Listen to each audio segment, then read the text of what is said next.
क्या कहिए सब ऐसा,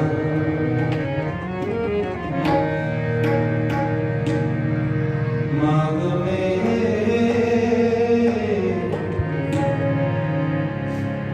क्या कहिए सब ऐसा, मांग में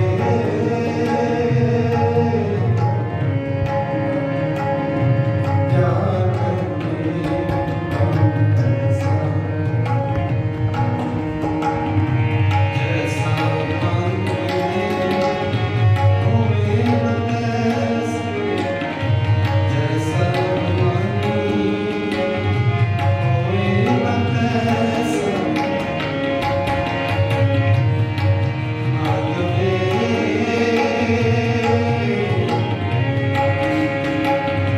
क्या कहिए सब ऐसा।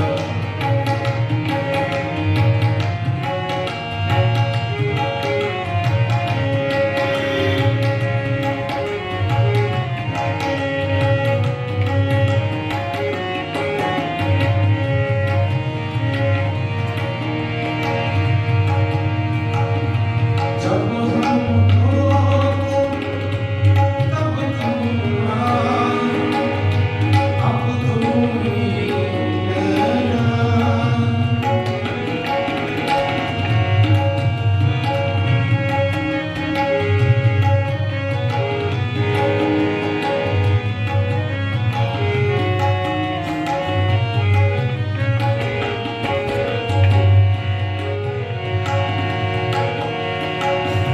अनल अगम जैसे लहर में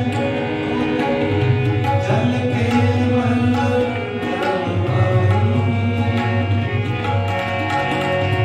चले भी मन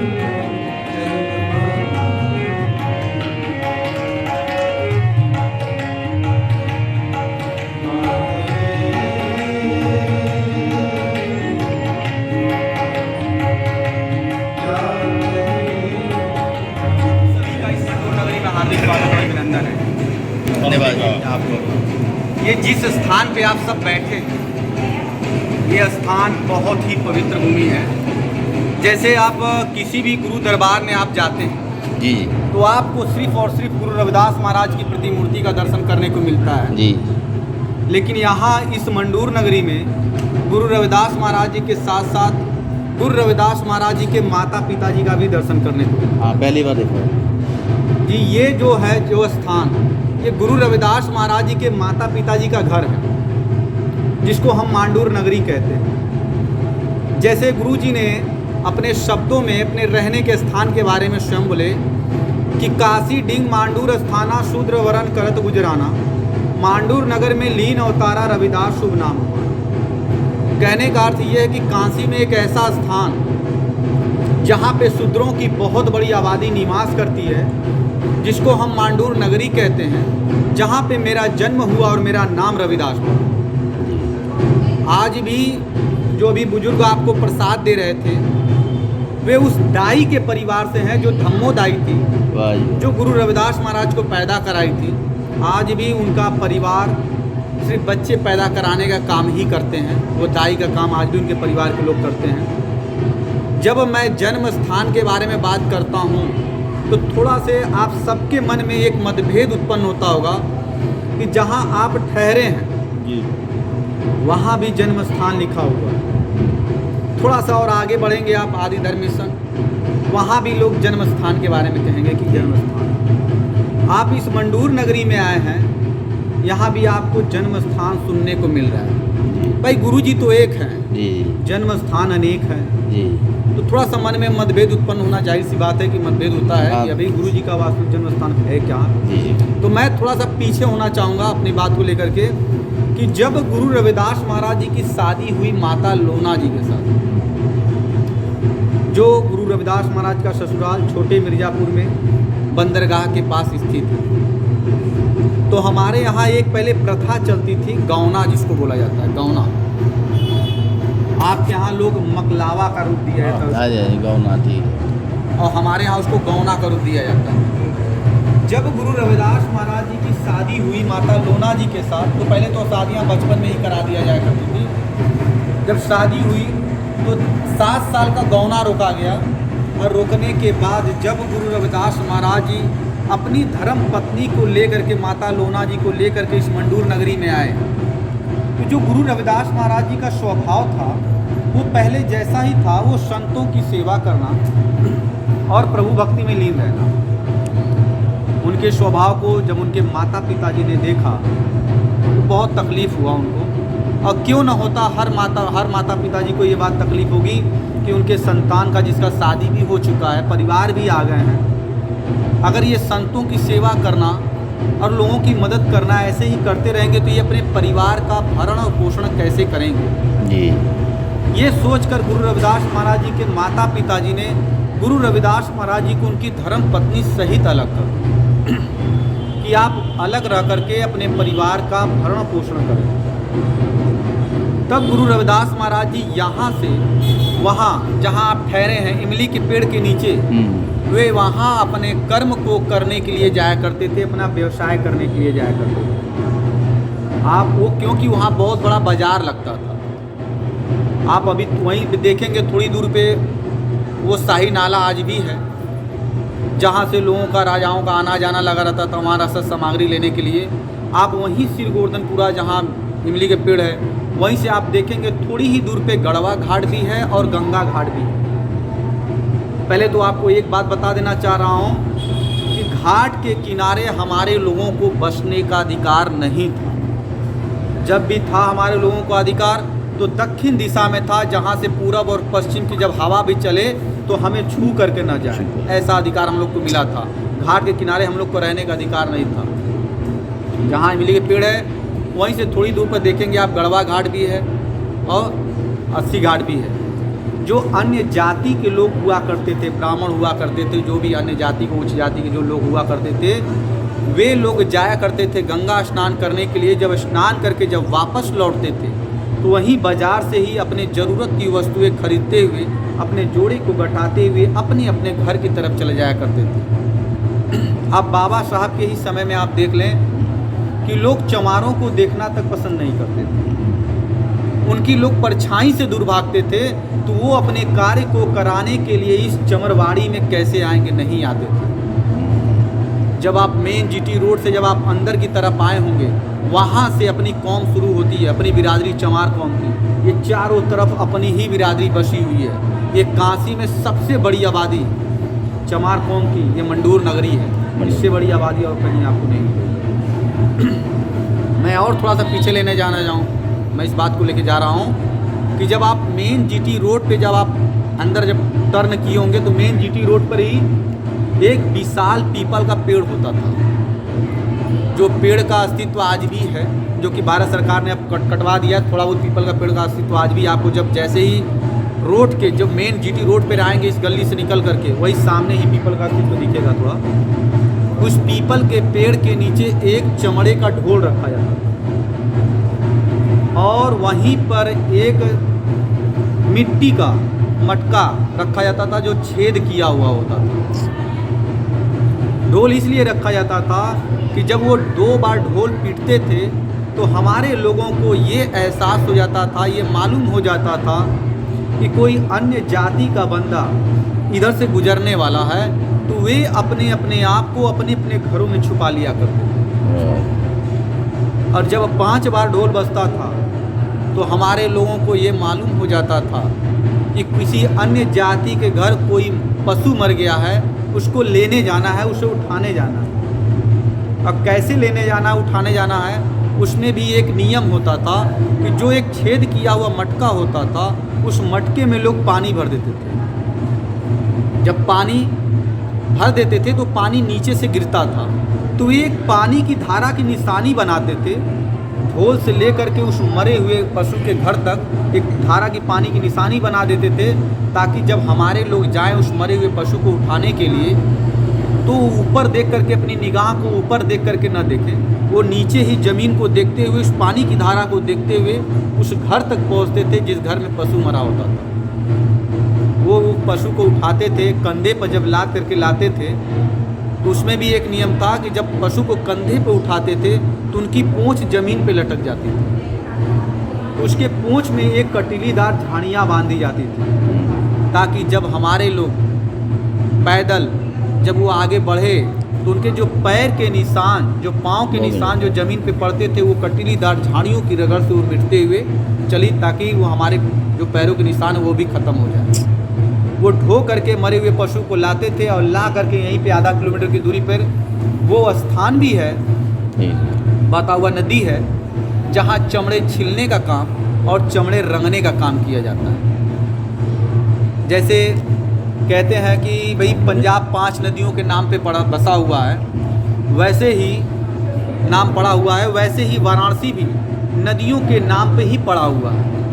वरुणा नदी और 80 नदी को मिलाने के बाद इस जगह का नाम वाराणसी पड़ा, जिसको हम काशी कहते हैं। ये जो धारा है 80 नाला, जहाँ से वो नाला मैंने बताया शाही नाला, वहीं 80 नाला से गंगा धारा निकल करके मांडूर नगरी होते हुए लहर तालाब, अभी आप पीछे से आए होंगे तो आपको वो लहर तारा तालाब भी दिखा होगा। जी जी। वो लहर तारा तालाब से मिलते हुए वो जा करके वरुणा नदी में मिली हुई है, और वही वरुणा नदी जा करके राजघाट पे मिली हुई है, जहाँ पे गुरुजी ने पथरी तैराई थी, और वही फिर नदी जा करके फिर 80 में मिल जाती है, उसी को वाराणसी कहते हैं। उसी बहते हुए नदी का अस्तित्व आज भी, जब आप छत पे चढ़ेंगे तो वो नदी का अस्तित्व आज भी है, दिख जाएगा।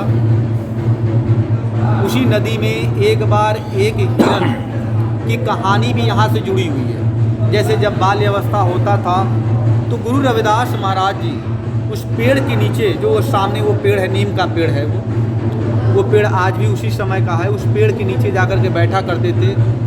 उनसे मिलने के लिए अभी आप संत कबीर प्राकट्य भूमि भी गए होंगे। जी जी। संत कबीर साहब भी गुरु रविदास महाराज से मिलने के लिए उसी पेड़ के नीचे ही आए थे। वही बैठ करके कई घंटों तक शास्त्रार्थ हुआ था, कई घंटों तक मानवता से लेकर के बातचीत चली हुई थी, और उसी पेड़ के नीचे ही गुरु रविदास महाराज जी ने हिरनी की जान बचाई और हिरू शिकारी को उपदेश दिया था और पहला शिष्य बनाया था। हिरनी की कहानी आपको मालूम है कि उसको भी बताऊं? और जब मैं जन्म के स्थान के जन्म से थोड़ा सा बात बताना चाहूँगा कि जब जैसे ग्रंथों में है कि संवत 1433 माघ सुदी 15 दुखियों के कल्याण हित प्रकट श्री रविदास, श्री गुरु रविदास। तो उस समय शनिवार की रात को जब माता कर्मा देवी जी को, जैसे ग्रंथों में तो कई नाम दिया गया है, माता कर्मा देवी जी को कलसा देवी जी भी कहा जाता है, पिता रघु महाराज जी को संतोष दास भी कहा जाता है। वैसे ही जब माता कर्मा देवी जी को प्रसव पीड़ा शुरू हुआ तो उस समय पिता रघु महाराज जी बहुत चिंतित हुए, बहुत तकलीफ हुआ। उनकी तकलीफ, उनकी दर्द को देख कर कोई सह नहीं पाए।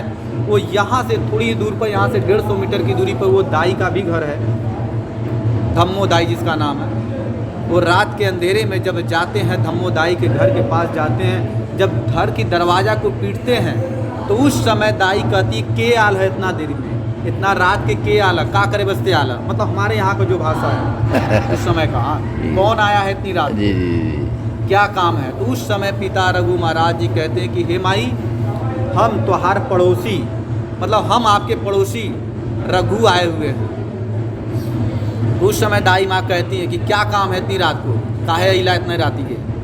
तो उस समय पिता रघु महाराज जी कहते हैं कि हे माई, हमरे लुगाई के, मतलब हमारी धर्म पत्नी को प्रसव पीड़ा शुरू हो गई है, आपसे हमारा अनुरोध है हाथ जोड़ करके कि हे माँ, थोड़ी देर के लिए आप चल चलोगी तो जो मेरी पत्नी का जो दर्द है वो थोड़ा कम हो जाएगा। उस समय दाई बड़े गुस्से में कहती है कि रात के अंधेरे में, हम रात के अंधेरे में जाई, जो हमारे आँख से दिखात नहीं है, मतलब अपनी भाषा में आ जा रहा हूँ, हाँ, जो मुझे आँख से दिखाई भी नहीं दे रहा है और मैं पैर से भी लाचार हूँ, मैं रात के अंधेरे में कैसे जाऊँगी। उस समय तो जान रहे हैं कि बिजली बत्ती भी नहीं थे, मसाले जला करते थे, दिया जले करते थे, और रोड भी ऐसे नहीं थे, वो कच्ची रोड हुआ करते थे, मिट्टी के रोड हुआ करते थे।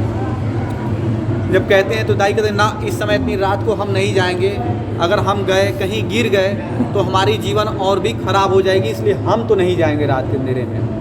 उस समय पिता रघु महाराज जी हाथ जोड़ करके खड़े हो जाते हैं और कहते हैं कि हे माँ, आप ही एक सहारा हो, क्योंकि और मेरे पास कोई सहारा नहीं है। मेरी पत्नी जो कि दर्द से करा रही है, आपसे हाथ जोड़ के हमारा निवेदन है कि हे माँ, आप चलने के लिए तैयार हो जाओ। आपको मैं पैदल चलने के लिए नहीं कहूँगा, आपको मैं अपने गोद में उठा करके लेके चलूँगा। इस बात को सुनकर दाई तैयार हो जाती है और गुरु रविदास महाराज जी के चलने के लिए तैयार हो जाती है उनके पिता के साथ। तो गुरु रविदास महाराज जी के जो पिता रघु जी दाई को ऐसे गोद में उठा करके वहाँ से इसी यही बीच वाली कुटिया में लेकर के आते हैं और आ करके यही बीच वाली कुटिया में उनको छोड़ देते हैं। रात भर दाई परेशान होती है और माता कर्मा देवी भी परेशान होती हैं।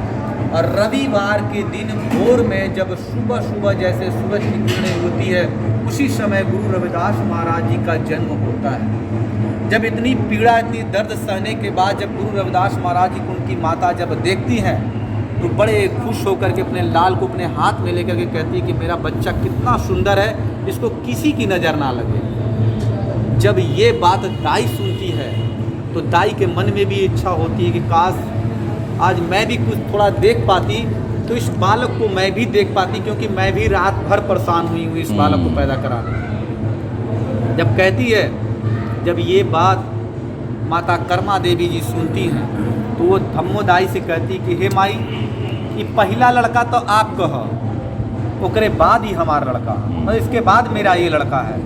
तो ठीक है, आप इसे नहीं देख पा रही हैं, कोई बात नहीं। जिस तरह रात के अंधेरे में आपको दिखाई नहीं दे रहा था, फिर भी आपने अपने हाथ से मेरे प्रसव पीड़ा को कराया अनुभव करके, उसी तरीके से मेरे इस बच्चे को अपने गोद में ले करके उसको सहला करके अनुभव तो कर सकती हैं कि मेरा लाल कैसा है, मेरा बच्चा कैसा है। ये बात जब इतना प्रेम भरी बात जब दाई सुनती है तो दाई की आंखों से रोशनी और जो दाई की आंखों से आंसू गिरने लगता है कि इतना प्रेम से कोई किसी ने कभी बोला नहीं था उस दाई को। दाई उस बच्चे को लेने के लिए तैयार हो जाती है, गोद में उठाने के लिए तैयार हो जाती हैं। जब माता कर्मा देवी जी अपने बच्चे गुरु रविदास महाराज जी को जब दाई के गोद में देती हैं, जब दाई गुरु रविदास महाराज जी को अपने गोद में ले करके जब उसे सहलाती हैं तो उस समय गुरु रविदास महाराज जी की हंसी छूटती है। जब हंसी छूटती है, जब बच्चे की तरफ हंसना जब शुरू करते हैं तो एक बार दाई के मन में भी ये इच्छा होती है कि काश आज मेरे पास आज आँख होते तो मैं इस बच्चे को देख पाती। और देखिए गुरु जी की महिमा कि गुरु जी के शरीर से इतनी तेज प्रकाश उत्पन्न हुआ कि दाई की आँखों की रोशनी अपने आप वापस आ जाती है और उनके शरीर की सारे जो दुख थे, तकलीफ थे, संकट थे, वे सब के सब दूर हो जाते हैं। दाई बड़े खुशी से निहाल हो जाती है। वे गुरु रविदास महाराज जी को माथा चूमते हुए, पैर को चूमते हुए माता कर्मा देवी जी के गोद में दे देती है और माता कर्मा देवी के घर से एक थाली लेकर के और उसको पीटते हुए इस पूरे मंडूर नगरी में चिल्लाते हुए कहती है कि पिता रघु के घर में एक देवता ने जन्म लिया, एक भगवान ने जन्म लिया, जिनके जन्म लेते ही